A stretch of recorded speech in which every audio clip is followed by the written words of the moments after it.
ഇതിപ്പോ അവളുടെ അനുവാദം ഇല്ലാതെ അവൻ ബലമായി പിടിച്ചവളെ താലി കെട്ടിയതല്ലേ. എന്ന് വെച്ച് സ്ത്രീധനം കുറയ്ക്കാനൊന്നും ഞങ്ങൾ സമ്മതിക്കില്ല. അല്ല, സ്ത്രീധനം വേണമെന്ന് കാർത്തിമോൻ പറഞ്ഞോ? പിന്നെ പറയാതെ ഞാൻ ഇങ്ങോട്ട് വരുവോ?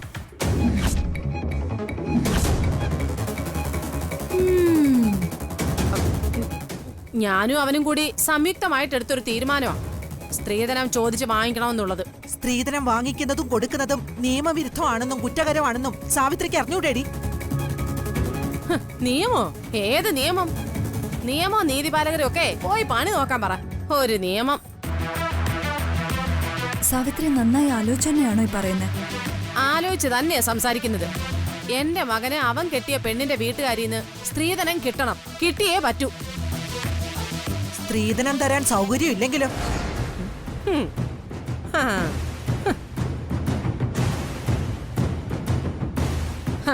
സ്ത്രീധനം തന്നില്ലെങ്കിലേ കെട്ടിയ പെണ്ണിന്റെ കഴുത്തേന്ന് ആ താലിമാല വലിച്ചു പൊട്ടിച്ച് അവരുടെ കർണക്കുറ്റി നോക്കി 2 പൊട്ടീരും പൊട്ടിച്ചിട്ട് പറഞ്ഞു വിടും അങ്ങോട്ട്. ഇത് പറയുന്നതേ സാവിത്രിയാ, ഓർമ്മയിരിക്കട്ടെ.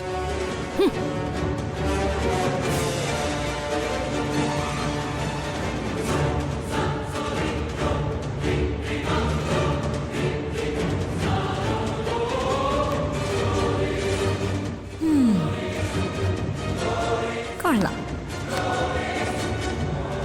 ഇവർക്കിട്ടുള്ള പണി ഇത് തന്നെ.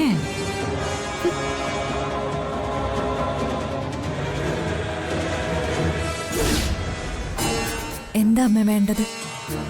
അവള് ഭീഷണി മുഴക്കിക്കോട്ടെ. നമ്മളത് ഒരു ചെവി കൂടി കേട്ട് മറു ചെവി കൂടി പുറത്തേക്ക് വിട്ടു, അത്ര തന്നെ. അതല്ല അമ്മ പ്രശ്നം. സാവിത്രിയുടെ സ്വഭാവം. അവള് മീനാക്ഷിക്ക് സ്വസ്ഥത കൊടുക്കൂ. മീനാക്ഷിയുടെ അടുത്ത് സാവിത്രിയുടെ അഭ്യാസം ഒന്നും ചെലവാവില്ല. ഒന്ന് അങ്ങോട്ട് കൊടുത്താ 2 മീനാക്ഷി തിരിച്ചു കൊടുക്കും. ഞാൻ പറഞ്ഞത് അതല്ല. എല്ലാം ശാന്തമായും സമാധാനമായും നടക്കണമെന്ന് എന്റെ ആഗ്രഹം. മോള് പറഞ്ഞു വരുന്നത്? എന്തായാലും മീനാക്ഷിക്ക് നമ്മൾ കൊടുക്കാൻ നിശ്ചയിച്ചതാ ആ പണം. അത് നമുക്കങ്ങ് കൊടുത്തേക്കാം. അത് മീനാക്ഷിക്കുള്ളത് തന്നെയാ, പക്ഷേ അതിപ്പോ കൊടുക്കാൻ പറ്റില്ല. ഇത്രയും പണം ഇവിടെ ഇരിക്കണ്ടെന്ന് കരുതി നീ അതെന്നെ ഏൽപ്പിച്ചപ്പോഴേ ഞാനത് ബാങ്കിലിട്ടു. 1 വർഷത്തെ ഫിക്സഡ് ഡിപ്പോസിറ്റ് ആയിട്ടാ. ഇനി 1 വർഷം കഴിഞ്ഞ് അത് എടുക്കാൻ പറ്റും. മോള് വിഷമിക്കണ്ട, ആ പണം മീനാക്ഷിയുടേത് തന്നെയാ. വേണമെങ്കിൽ അതിന്റെ പാസ്ബുക്ക് നമുക്ക് സാവിത്രി ഏൽപ്പിക്കാം. അതൊന്നും വേണ്ടമ്മേ. ഞാൻ മറ്റൊരു കാര്യം ആലോചിക്കാം. അമ്മ എനിക്ക് തന്ന സ്വർണങ്ങളെല്ലാം ബാങ്കിന്റെ ലോക്കറിൽ ഇരിക്കല്ലേ? അതെടുത്ത് മീനാക്ഷിക്ക് കൊടുത്താലോ? അതും മീനാക്ഷിക്കുള്ള തന്നെയല്ലേ? അത് കൊള്ളാം. അത് നമ്മുടെ ബാങ്കിന്റെ കൃഷ്ണപുരം ബ്രാഞ്ചിലല്ലേ മോള് സൂക്ഷിച്ചിരിക്കുന്നത്? അതെ. അത് ഞാൻ നാളെ പോയി ലോക്കറിൽ നിന്ന് എടുത്തോണ്ട് വരാം. നല്ല കാര്യം. സാവിത്രിയുടെ സമാധാനത്തിനല്ല, നമ്മുടെ കുഞ്ഞിന് നേരത്തെ തന്നെ അത് കൊടുക്കാലോ. അതെ, അതിലുപരി ആ സാവിത്രിയുടെ വഴക്കം തീരും. സ്വർണ്ണ അല്ലേ?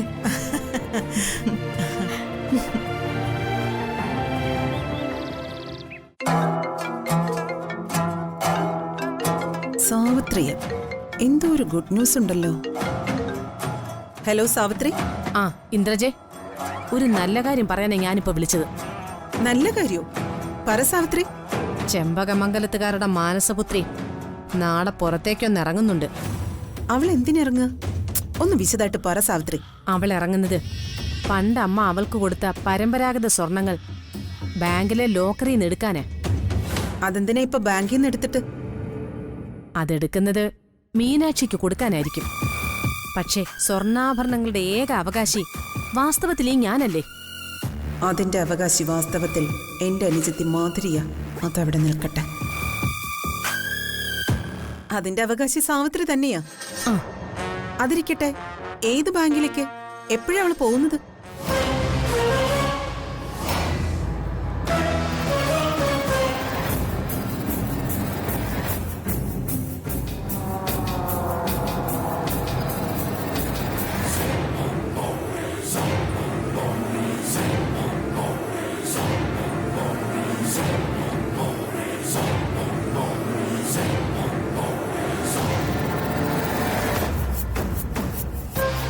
ബാങ്കിലേക്ക് വരുന്ന നന്ദിനി തിരിച്ച് ചെമ്പകമംഗലത്തേക്ക് വരില്ല. ഞാൻ ഉറപ്പു തരുന്നു. വരരുത്. പക്ഷേ എനിക്ക് ആ സ്വർണ്ണാഭരണങ്ങൾ കിട്ടിയിരിക്കണം. അത് കൃത്യമായും സാവിത്രിയുടെ കയ്യിൽ കിട്ടിയിരിക്കും. വാക്ക് പറയുന്നത് ഇന്ദ്രജയ. വിശ്വസിക്കാം.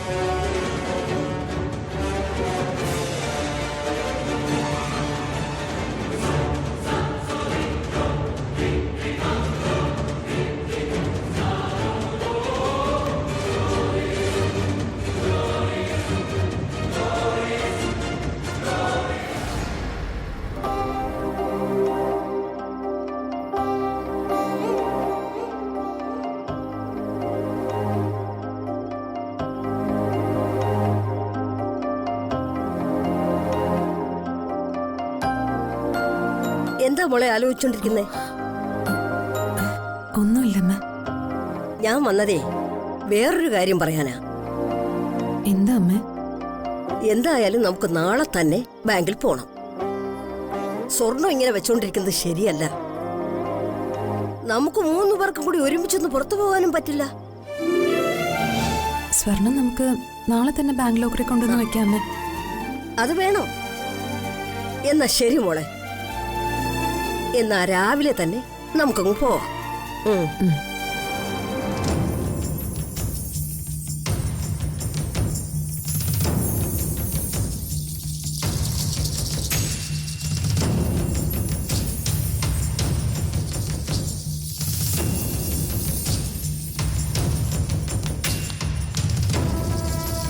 അല്ല, എന്താ അമ്മ പറഞ്ഞിട്ട് പോയത്? നാളെ ബാങ്കിൽ പോണോന്ന്. ആ ഗോൾഡ് എല്ലാം കൂടി ബാങ്ക് ലോക്കറിൽ വെക്കാൻ.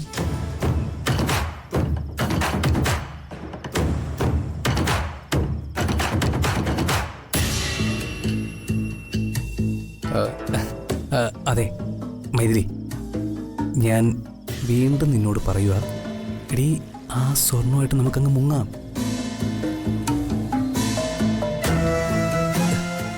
എടീ, രക്ഷപ്പെടാനായിട്ട് ദൈവം ഒരുക്കി തന്ന ഒരു ഗോൾഡൻ ചാൻസ് ആയത്.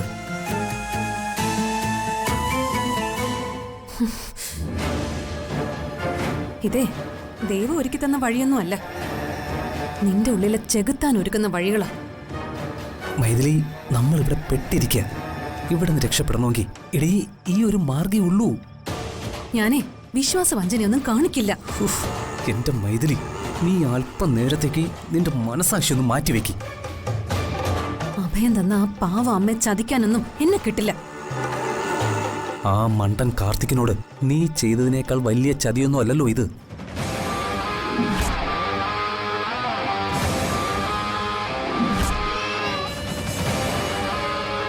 കാർത്തിയെ ഞാൻ ചതിച്ചിട്ടുണ്ടെങ്കിലേ അതിന്റെ ഉത്തരവാദി നീയാ. എന്നെക്കൊണ്ട് നീ അത് ചെയ്യിപ്പിച്ചതാ. നീ ഇത്ര വലിയ നേരസ്ഥയാണെങ്കിൽ മനസാക്ഷിക്ക് വിരുദ്ധമായ കാര്യങ്ങൾ ആര് പ്രേരിപ്പിച്ചാലും ചെയ്യരുത്. അതെങ്ങനെ? ആ കാർത്തി എന്നെ കല്യാണം കഴിച്ചോണ്ട് പോയപ്പോ എല്ലാം മറന്ന് ഞാൻ അവനോടൊപ്പം ജീവിക്കുമായിരുന്നു. അവിടെയും ആ ഓർമ്മകളിലേക്ക് എന്നെ വലിച്ചഴയ്ക്കാൻ നീ ഓടിയെത്തി. മൈഥിലി, ചെമ്പകമംഗലം എന്റെ ചേച്ചിയെ കല്യാണം കഴിപ്പിച്ചയച്ച വീടാ. അങ്ങനെയാടി ഞാൻ അങ്ങോട്ട് വന്നത്. അതോടെ എന്റെ ജീവിതം ഇങ്ങനെ തൊലയൊന്ന് ഞാൻ കരുതിയില്ല. ഇതിനെല്ലാം ഇറങ്ങി പുറപ്പെട്ടതിന്റെ ശിക്ഷ ഞാൻ അനുഭവിച്ചേ മതിയാവൂ.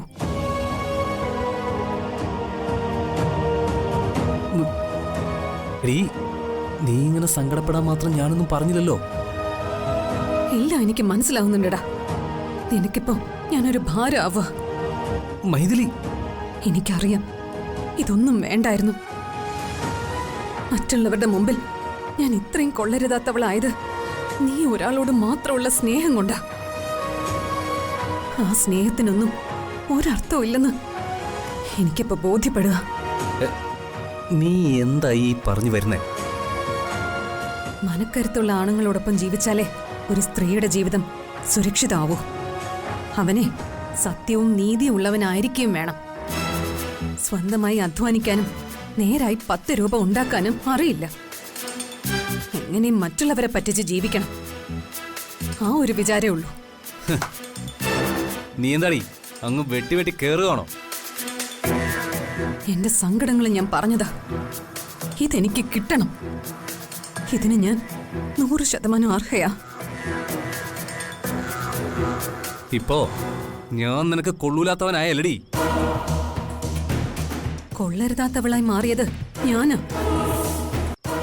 ഞാൻ ചെയ്ത തെറ്റിന്റെ ഫലം എന്നെ തന്നെ വേട്ടയാടുക. ഉരുകയായിരിക്കും ആ മനുഷ്യൻ. കാർത്തിക്. അവനോട് ഞാൻ ചെയ്തതെല്ലാം വലിയ വലിയ തെറ്റുകളാ.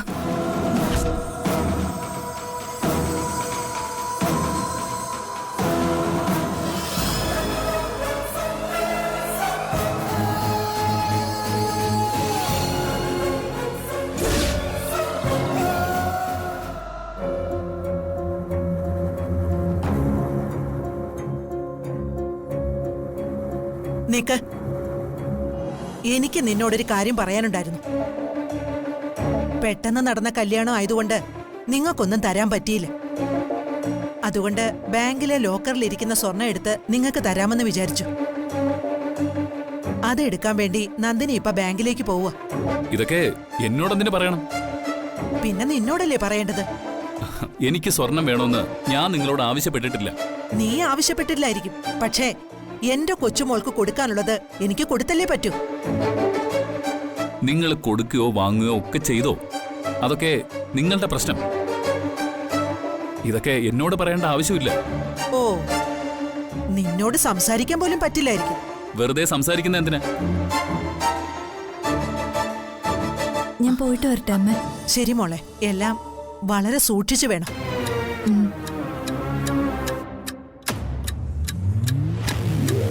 ഞാൻ ചോദിക്കാതെ എനിക്ക് സ്വർണം തരുമെന്ന് പറഞ്ഞത് ഒരഹങ്കാരമല്ലേ?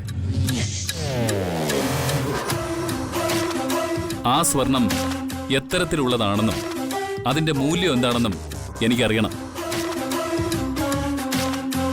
മനസ്സിലായില്ല? ആ സ്വർണം വല്ല മുക്കോ ചെമ്പോ വില കുറഞ്ഞതോ എന്നൊക്കെ എനിക്കും അറിയണമല്ലോ.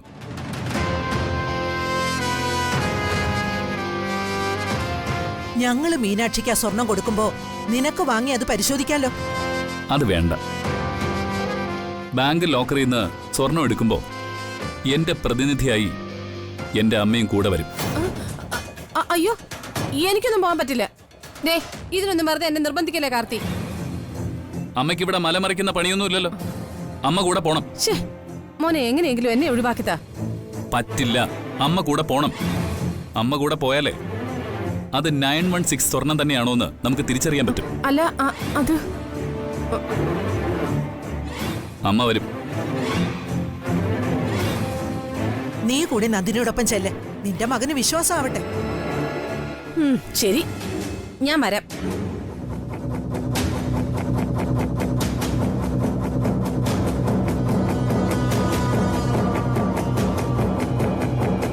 ഇന്ദ്രജി ഒന്ന് വിളിക്കാം. ഈ വിവരം ഒന്ന് പറയണം. സാവിത്രി, ഒന്ന് വേഗം വാ.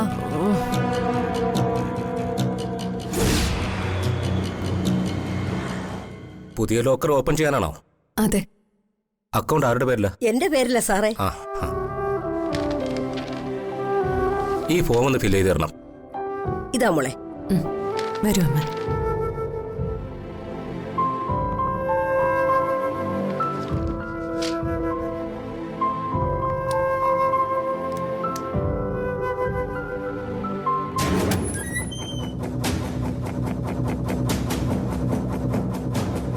അയ്യോ, എന്ത് പറ്റി സാവിത്രി? ഒന്നുമില്ല.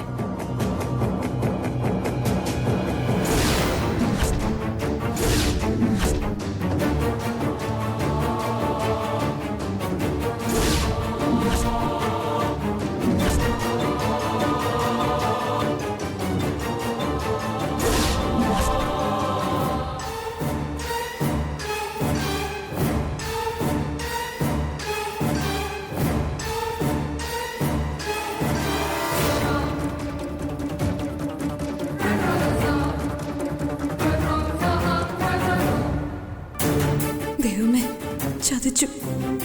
എന്ത് ചെയ്യും? എങ്ങനെ രക്ഷപ്പെടും? സർ ആ good morning madam. Good morning. ഇരിക്കും.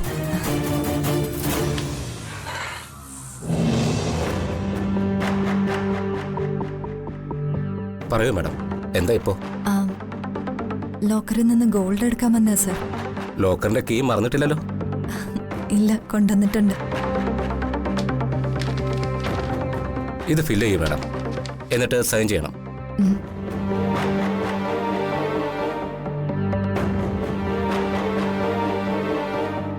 ആ ദാ സർ. Thank you.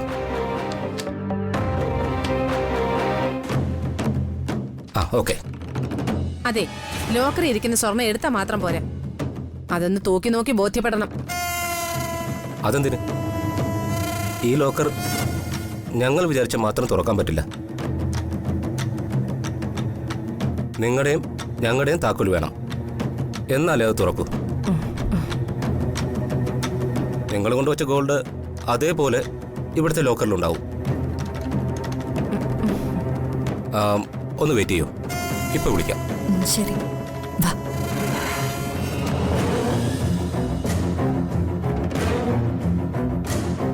മോളെ, ഫോം പൂരിപ്പിച്ചോ? കൊടുത്തോ?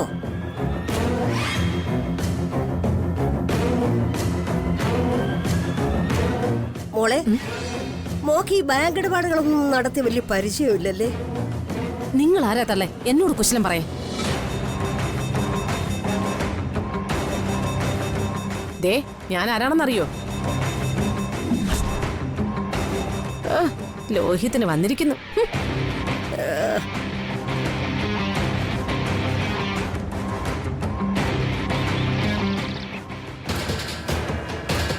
ബാങ്കിന്റെ കൃഷ്ണപുരം ബ്രാഞ്ചിൽ നിന്നാ ആ സ്ത്രീ ഇറങ്ങുന്നത്. അത് ചെമ്പകമംഗലത്തുകാരാ. ആ കാറിന്റെ നമ്പർ ഞാൻ പറഞ്ഞു തരാം. ആ അവരെ ഞങ്ങൾ എന്താ ചെയ്യേണ്ടത്? അത് മാഡം പറഞ്ഞതാ. അവരുടെ കയ്യിലെ ഒരു പെട്ടിയിൽ സ്വർണം ഉണ്ടാവും. അത് പിടിച്ചു വാങ്ങി അവളെ തല്ലി ശരിപ്പെടുത്തിയേക്ക്. കാറിന്റെ നമ്പർ ഞാൻ സെൻഡ് ചെയ്തേക്കാം. ആ സ്വർണ്ണപ്പെട്ടി കിട്ടിയാൽ ഉടനെ ഇവിടെ എന്നെ കൊണ്ടുവന്ന് ഏൽപ്പിക്കണം. അവളെ തല്ലി ഞങ്ങൾ ഒതുക്കിയേക്കാം. പെട്ടി കിട്ടിയ ഉടനെ അവിടെ കൊണ്ടുവന്ന് ഏൽപ്പിക്കുകയും ചെയ്യാം. Okay madam. ഓക്കെ.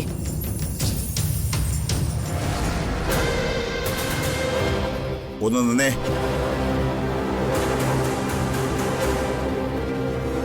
ഭർത്താവിനെയും മക്കളെയും ഗൾഫിൽ തനിച്ചാക്കിയിട്ട് നീ ഇവിടെ തുടരുന്നത് എന്തിനാ?